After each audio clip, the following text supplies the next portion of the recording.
volta. Vamos dar continuidade ao nosso tema áreas de preservação permanente. Nós acabamos de verificar as hipóteses contempladas no artigo 4º. Lembrando que as hipóteses contempladas no artigo 4º, elas são automaticamente, pelo efeito da lei, áreas de preservação permanente. Não precisa de mais nada, tá? Tudo que está lá descrito é área de preservação permanente, tanto em zona urbana como zona rural. Percebam que está muito relacionada a uma localização, né? Eu tenho exatamente onde estão essas áreas de preservação permanente. Por que eu estou dando essa ênfase? Porque o artigo 6º, que também contempla outras áreas de preservação permanente, o faz, mas o faz de forma muito diferente. O artigo 6º, ele diz que podem ser criadas áreas de preservação permanente quando elas forem declaradas de interesse social. Preciso dessa declaração, que deve ser, né, por ato do executivo, e dentre as hipóteses que estão previstas lá no artigo 6º. Então, o que está no artigo 6º não é automaticamente APP, ok? Precisa declaração de interesse social por ato do executivo. E essas hipóteses são muito mais genéricas. Elas não estão relacionadas a um local, mas estão relacionadas à finalidade daquela área. O que aquela área pode trazer. Então, áreas destinadas ao bem-estar das populações. Então, é algo genérico. A incidência do artigo 6º é muito menor. Por isso que a gente faz aqui só um breve apanhadinho de qual é a diferença, do que você tem que saber sobre isso, e é o que basta.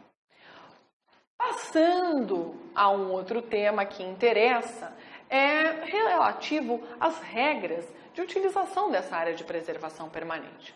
Você vai perguntar, mas eu posso utilizar? O nome não é área de preservação permanente? Enfim, essa é a regra, mas você sabe que todo tipo de regra tem várias exceções. E aqui não é diferente, nós temos várias exceções trazidas. Então, existe a possibilidade de usar uma área de preservação permanente? Sim, existe. De que forma é feito isso? Em que situação é possível? Primeiramente, eu preciso que seja autorizada essa utilização pelo reconhecimento daquela área como sendo de utilidade pública, de interesse social, ou também nas hipóteses do que? De baixo impacto ambiental. Tem atividades que são eventuais ou que são de baixo impacto e por isso se autoriza o uso, a utilização da área de preservação permanente. Como eu disse para vocês, cada norma ambiental tem por hábito, é muito comum eu identificar os conceitos, as indicações daquilo que aquela norma se refere. Então, utilidade pública, interesse social, atividades eventuais ou de baixo impacto, eu vou encontrar no artigo 3º a indicação de cada uma. O que ele considera interesse social, o que ele considera utilidade pública, o que ele considera atividade eventual de baixo impacto. Então, eu vou dar exemplo de utilidade pública. Eu preciso realizar uma obra de infraestrutura para a questão do transporte. Tá? Eu quero ampliar uma rodovia, por exemplo. Eu posso desmatar aquela área de preservação permanente? Se tiver esse reconhecimento de utilidade pública, sim. Ok? Então, eu posso ter na cidade rios sem área de preservação permanente, sendo declarado, sendo utilizado aquela área para quê? Como utilidade pública. Ok? Mesma coisa, saneamento também. Existem várias hipóteses, eu estou dando exemplo aqui para que vocês compreendam. Não vou falar de todas as hipóteses. O sistema viário, mesma coisa. Ok? Todo tipo de transporte, sistema viário, saneamento, são exemplos de utilidade pública.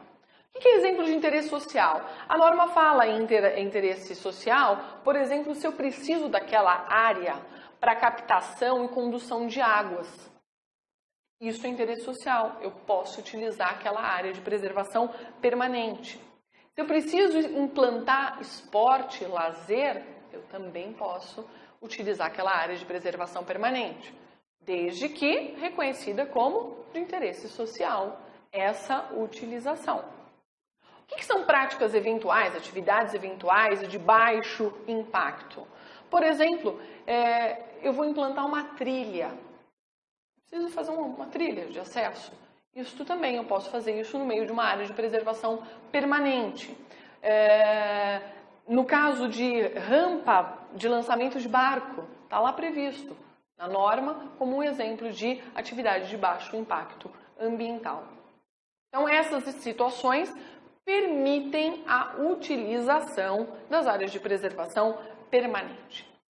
A área de preservação permanente, há muito tempo, ela era reconhecida pelo STJ como sendo de natureza propter rem, ou seja, uma obrigação que acompanha a coisa. Perfeito? Com o Código Florestal, foi introduzido de forma expressa essa natureza propter rem, de modo que o proprietário, o possuidor e, inclusive, o ocupante, por qualquer razão, tá? Ele, a qualquer título, ele também vai ser obrigado, ele pode ser demandado ao quê? O reflorestamento da área de preservação permanente. Perfeito? Então, essa questão relativa ao uso da área de preservação permanente, o que nós temos? Possibilidade de utilização nessas hipóteses que eu mencionei e o proprietário, possuidor ou ocupante a qualquer título pode ser demandado o quê? A reflorestar. A qualquer momento. Por quê? A omissão dele, ele pode não ter desmatado a área, mas a omissão de se permanecer em contato com a área sem o reflorestamento traz este dever. Traz como que a existência de um dano ao meio ambiente por sua omissão. Perfeito? Então, por isso, mantém-se, né, se reconhece a responsabilidade civil do proprietário, possuidor e do ocupante a qualquer título do que de reflorestar as áreas de preservação permanente. Com isso, nós encerramos a área de preservação permanente. Espero que esteja claro o quanto que tem uma função a ser cumprida, a importância, e por isso que independente de ter ou não ter vegetação naquela área, é necessário que se mantenha o instituto, né, que se preserve, que se refloreste aquela área. Partimos para um outro tema também de espaço territorial especialmente protegido, mais uma espécie, que é a espécie da reserva legal. A reserva legal está prevista no artigo 12 do Código Florestal. A reserva legal ela é um instituto voltado à propriedade rural. Perfeito? A propriedade rural, você que é proprietário, você precisa manter nessa propriedade um percentual a título de reserva legal, um percentual de vegetação nativa. Daqui a pouquinho eu falo desse percentual. Parem para pensar, se todo mundo que tem propriedade rural pudesse simplesmente usar a sua propriedade inteira, passasse um corte raso, 100% da propriedade. Costumo dizer, o que aconteceria, por exemplo, com as espécies, né, com aqueles animais? Eles perderiam abrigo. Então, primeiro ponto, perde abrigo. Como é que ficaria a biodiversidade, a tutela da biodiversidade? Também prejuízo. Perfeito? Certamente um declínio da qualidade ambiental da biodiversidade. Então, eu tutelo, sem sombra de dúvida, a biodiversidade, mantendo vegetação nativa na minha propriedade. Então, qual é o conceito de reserva legal? O conceito de reserva legal está, né, extraído do artigo 12 do Código Florestal e vai definir que é uma área localizada no interior de uma propriedade rural. Perfeito? Área interior, propriedade rural. Delimitada conforme os percentuais, que nós veremos daqui a pouquinho, que vão, na grande maioria, 20%, mas podem chegar até 80%.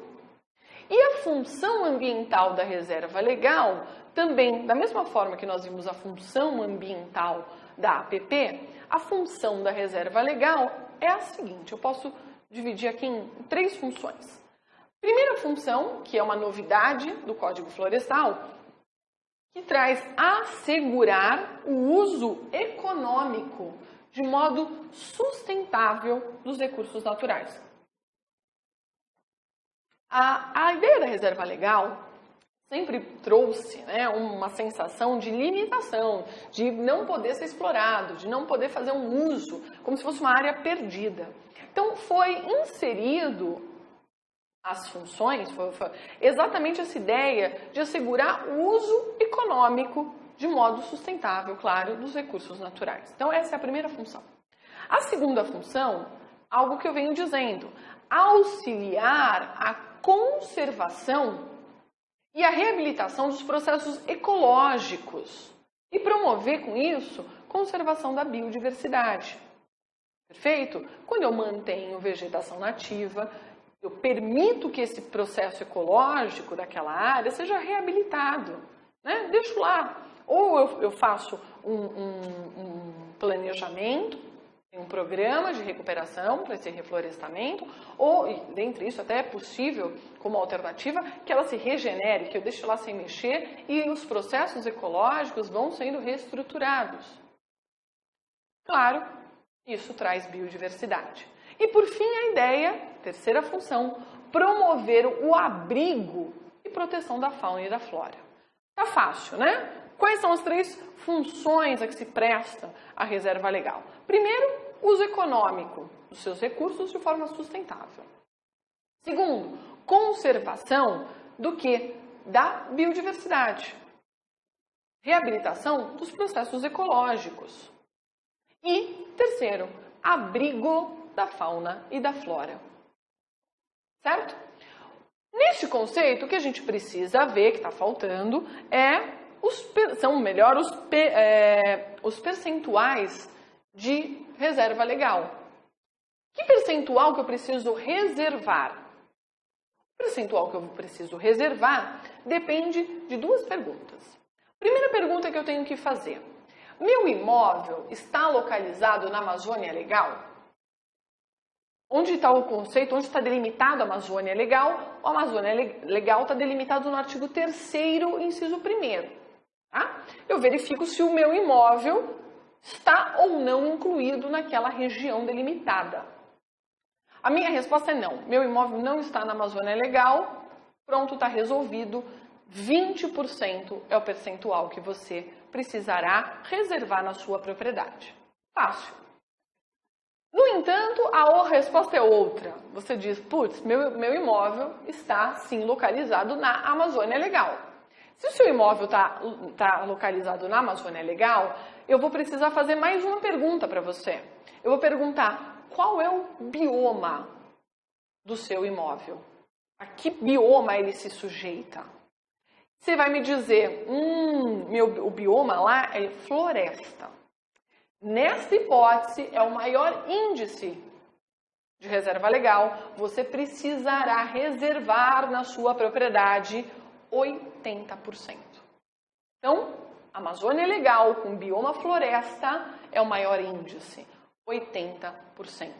Claro, para o quê? Para a preservação do bioma. Mas seu bioma não é floresta. Você me diz que seu bioma é o cerrado. Aí eu brinco, né? Você está menos ferrado porque o percentual é um pouquinho melhor, 35%. Então, bioma floresta, 80%. Bioma cerrado, 35%. Aí você me responde, não, mas o meu não é nenhum desses dois. Não é nem floresta, não é nem cerrado. Né? É diferente disso, florestas em gerais, campos em gerais. Aí eu te digo, ufa, tá tudo certo, o seu percentual é de 20%. Volta para aquela regra geral dos 20%. Então não é difícil, né? É fácil a memorização. Lembrando, você tem que fazer 2 perguntas. Imóvel está na Amazônia Legal? Resposta não. Pronto, 20%. Para todos, para todo mundo.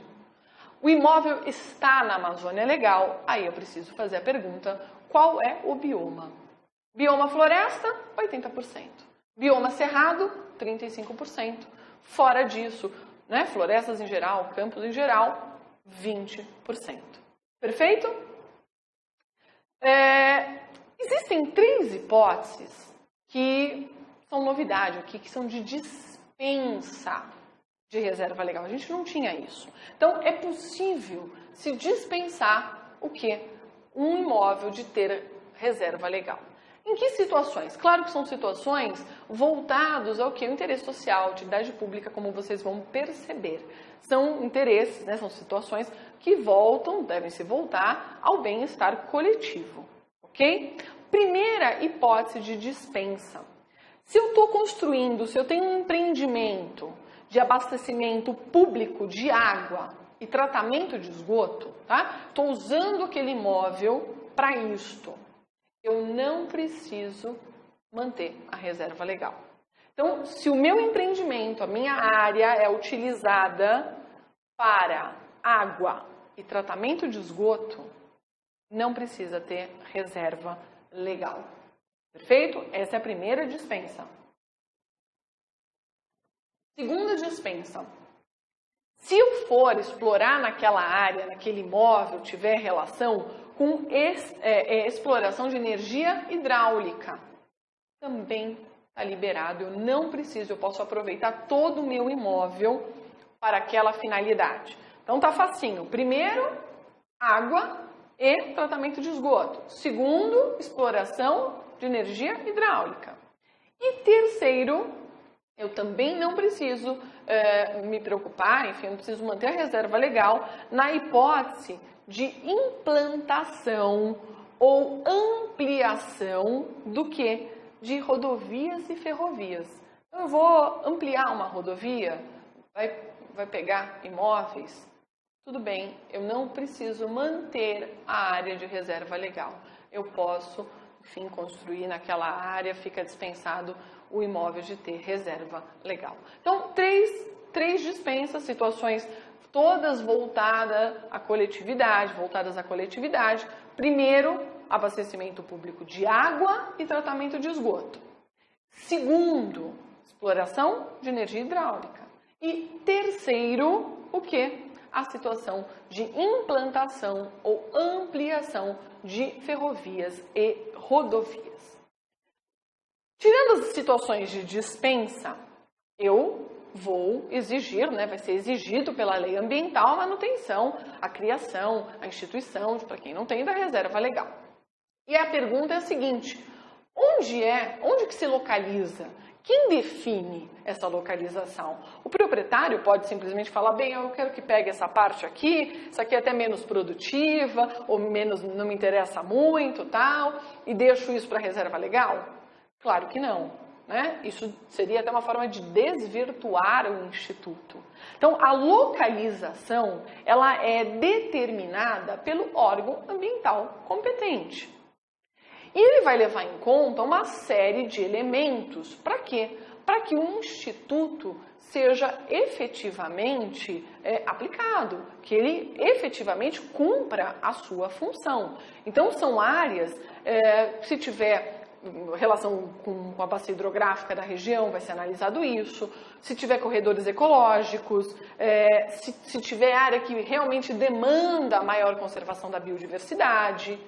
Então, dependendo de tudo isso, se for uma área mais frágil, tá? Esses elementos serão levados em conta para quê? Para definir a localização. Então, o que você tem que lembrar é que a localização não é determinada pelo particular, não é determinada pelo dono do imóvel, é determinada pelo órgão ambiental competente. Para quê? Para que melhor seja utilizado o instituto da reserva legal. Perfeito? Eu dizia para vocês que houve uma inovação em relação à questão da exploração da reserva legal. E, de fato, houve e há previsão em relação a essa exploração com propósito econômico e sem propósito econômico, com propósito comercial e sem propósito comercial. Perfeito? Então, a reserva legal ela pode ser usada das duas formas. Eu posso tirar para mim, né, para a pessoa, para o dono do imóvel, aqueles recursos, ou eu posso, inclusive, vender esses recursos. Mas o tratamento para as duas situações será diferente. Se não tem propósito comercial, a coisa é um pouco mais solta, né? Um pouco mais tranquila. Eu não preciso de autorização do órgão ambiental para utilizar sem propósito comercial, mas eu preciso comunicar esse uso. De que forma eu estou fazendo esse uso? Qual a quantidade? Perfeito? É uma forma o quê? De controle. Então, o motivo da exploração, o volume da exploração precisa ser comunicado ao órgão ambiental. Mas eu não preciso de autorização. Talvez seja uma das poucas situações que a gente vê, né, não precisar de autorização. Mas existe controle sim, porque você é obrigado a comunicar. A outra situação, aí sim, é um uso com propósito comercial, com propósito econômico. Para que eu faça isso, para que eu use a minha reserva legal, e aí entenda-se, como é que eu vou usar a reserva legal? Eu vou tirar dela o que ela dá. O máximo que eu vou fazer é um manejo. O que é um manejo? Técnicas para melhor continuidade daqueles recursos. Técnicas, né? Uma interação do homem com aquele meio ambiente. Para quê? Para que melhore, uma gestão, uma forma de cuidar, de gerir a reserva legal. Então, com o propósito econômico, eu preciso primeiro de autorização do órgão ambiental competente. Então, o órgão ambiental competente vai fazer o quê? Vai autorizar. E essa autorização, ela, por óbvio, ela não pode, ela vai estar baseada no cumprimento de algumas condições. Então, este uso não pode, por exemplo, desvirtuar. Eu não posso tirar o que tem lá, né, do que é endêmico, que é típico de lá, e colocar outra vegetação. Não, eu vou explorar o que tem lá. Perfeito? Eu tenho que sempre ter o cuidado de manutenção dessa vegetação nativa. Isso é algo importante no direito ambiental. Quanto mais eu mantenho, o que é mais precioso no meio ambiente natural é a vegetação nativa. Então, que eu tenha sempre técnicas que me conduzam a isso, que eu faça um uso voltado a esta, a preservação da vegetação nativa. Muitas vezes, né, até se permite a introdução de algumas exóticas, né, aquelas que não fazem parte daquele bioma, mas, enfim, isso é sempre pensado, não é uma coisa sem planejamento, e num percentual menor, voltado sempre para quê? Para a vegetação nativa. Perfeito? Outra coisa que deve ser dito em relação à reserva legal, que diferente do que acontecia no código anterior, hoje em dia é possível sim eu compensar o quê? A minha reserva legal com área de preservação permanente. Antes não era possível, só excepcionalmente era possível fazer isso. Hoje se tem uma regra com condições. E a condição é voltada o quê? Em relação que não haja um desvirtuamento do instituto. Não deixa, né? Pelo fato de eu utilizar área de preservação permanente como reserva legal, no percentual, não deixa de ser área de preservação permanente com todas as características, limitações inerentes à área de preservação permanente. Ok? Esse imóvel ele vai precisar ter a sua reserva legal registrada no Cadastro Ambiental Rural, no CAR. Vocês sabem que hoje em dia a reserva legal, ela não precisa ser averbada a matrícula do imóvel. Ela precisa hoje, está onde? Está lá registrada, anotada no CAR, no Cadastro Ambiental Rural. Então, uma das condições para que eu possa, enfim, fazer uso desse benefício, porque de fato é um benefício. Se você não está tendo clareza em relação a isso, pense o seguinte: eu tenho uma propriedade com um rio. Então, naturalmente, eu vou ter área de preservação permanente, eu não vou poder explorar. Aí eu tenho ainda a minha área de reserva legal.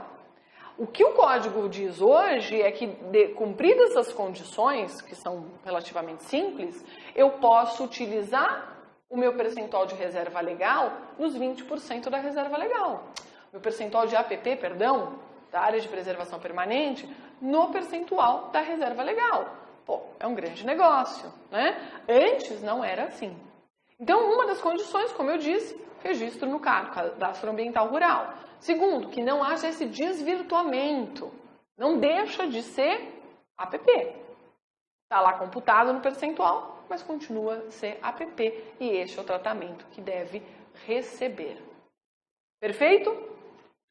Com isso, nós finalizamos os aspectos relacionados à reserva legal, relacionados aos espaços territoriais especialmente protegidos. Lembrando que o rol, ele é meramente exemplificativo. Todo e qualquer bem ambiental que mereça um tratamento diferenciado, que mereça, né, tem atributos ambientais relevantes, ele deverá ser especialmente tutelado e, tendo essa tutela, ele se encaixa como um espaço territorial especialmente protegido. STF, rol exemplificativo. O que nós vimos, o que costuma aparecer na prova de vocês, são as situações relativas à unidade de conservação, área de preservação permanente e reserva legal. Cada uma dessas protegidas por uma razão diferente.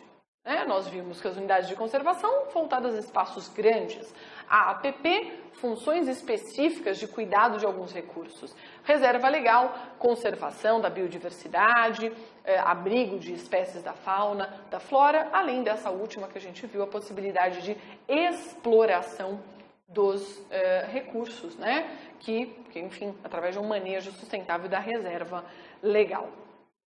Eu tenho aqui uma questão da ordem que eu quero resolver resolver com vocês, para que vocês vejam como é que a matéria aparece, se é difícil, qual o raciocínio que tem que ter. Eu separei aqui uma questão para vocês de 2014. Então diz assim, que a definição dos espaços territoriais especialmente protegidos é fundamental para a manutenção dos processos ecológicos, ok? A definição dos espaços territoriais especialmente protegidos é fundamental para a manutenção dos processos ecológicos. Sobre o Instituto da Reserva Legal, a gente acabou de ver a Reserva Legal. De acordo com o novo Código Florestal, que é a Lei 12.651 de 2012, não é tão novo assim, assinale a alternativa correta. Então, a primeira alternativa que é trazida aqui pode ser instituído em área rural ou urbana. Já começou errado, não é verdade? Reserva legal, essa é só na zona rural. Aqui é em área urbana rural, é a APP. Então, eu já sei que essa está errada. Desde que necessária a reabilitação dos processos ecológicos. Já peguei o erro da primeira. Alternativa B. Incide apenas sobre imóveis rurais. Ok? E sua área deve ser mantida sem prejuízo da aplicação das normas sobre áreas de preservação permanente. Vamos deixar essa aqui e vamos continuar. Então, incide sobre imóveis rurais, e sua área deve ser mantida sem prejuízo da aplicação das normas sobre APP. Terceira alternativa, foi restringida, de acordo com a Lei 12.651, as propriedades abrangidas por unidades de conservação. Nada a ver. Ok? Unidade de conservação, a gente viu, é outro instituto, não está restringido. O que está dizendo aqui que só se aplica a reserva legal às unidades de conservação? Não. D. Incide apenas sobre imóveis públicos, consistindo em área protegida para a preservação da estabilidade geológica e da biodiversidade. Está tudo errado, né? Apenas sobre imóveis públicos? Não. Público e particular. Consistindo em área protegida para a preservação da estabilidade geológica e da biodiversidade? Não, isso é função que a gente viu da área de preservação permanente. Então, claramente, eu quis passar, mas a alternativa B, o que eu dizia para vocês, incide sobre os imóveis rurais, de fato, e ela tem que ser mantida sem prejuízo da aplicação das normas da APP. O que eu dizia, eu posso computar, mas a aplicação das normas da APP permanecem. Os institutos não se modificam, eu só utilizo o percentual. Ok? Tá claro? Eu quero deixar aqui mais uma questão para a gente corrigir junto e vocês verem como é importante aquelas informações que eu passei em relação às unidades de conservação. Olha essa questão, que questão trabalhosa para quem não está por dentro da matéria. O prefeito no município de Belas Veredas, após estudos técnicos e realização de audiência pública, decide pela criação de um parque em uma área onde podem ser encontrados exemplares exuberantes da Mata Atlântica. Assim, edita decreto que fixa os limites do novo parque municipal. Então, foi criado um parque. Diz aqui, passados 2 anos, ele recebe pedidos para que o parque seja reavaliado e transformado em área de relevante interesse ecológico, com uma pequena redução de seus limites. Olha a situação que nós temos, foi criado um parque. 2 anos depois, resolve-se mudar de parque para área de relevante interesse ecológico. E mais do que isso, vai reduzir os limites. O que eu sei? Lembra a minha historinha? O parque é uma das categorias de proteção integral.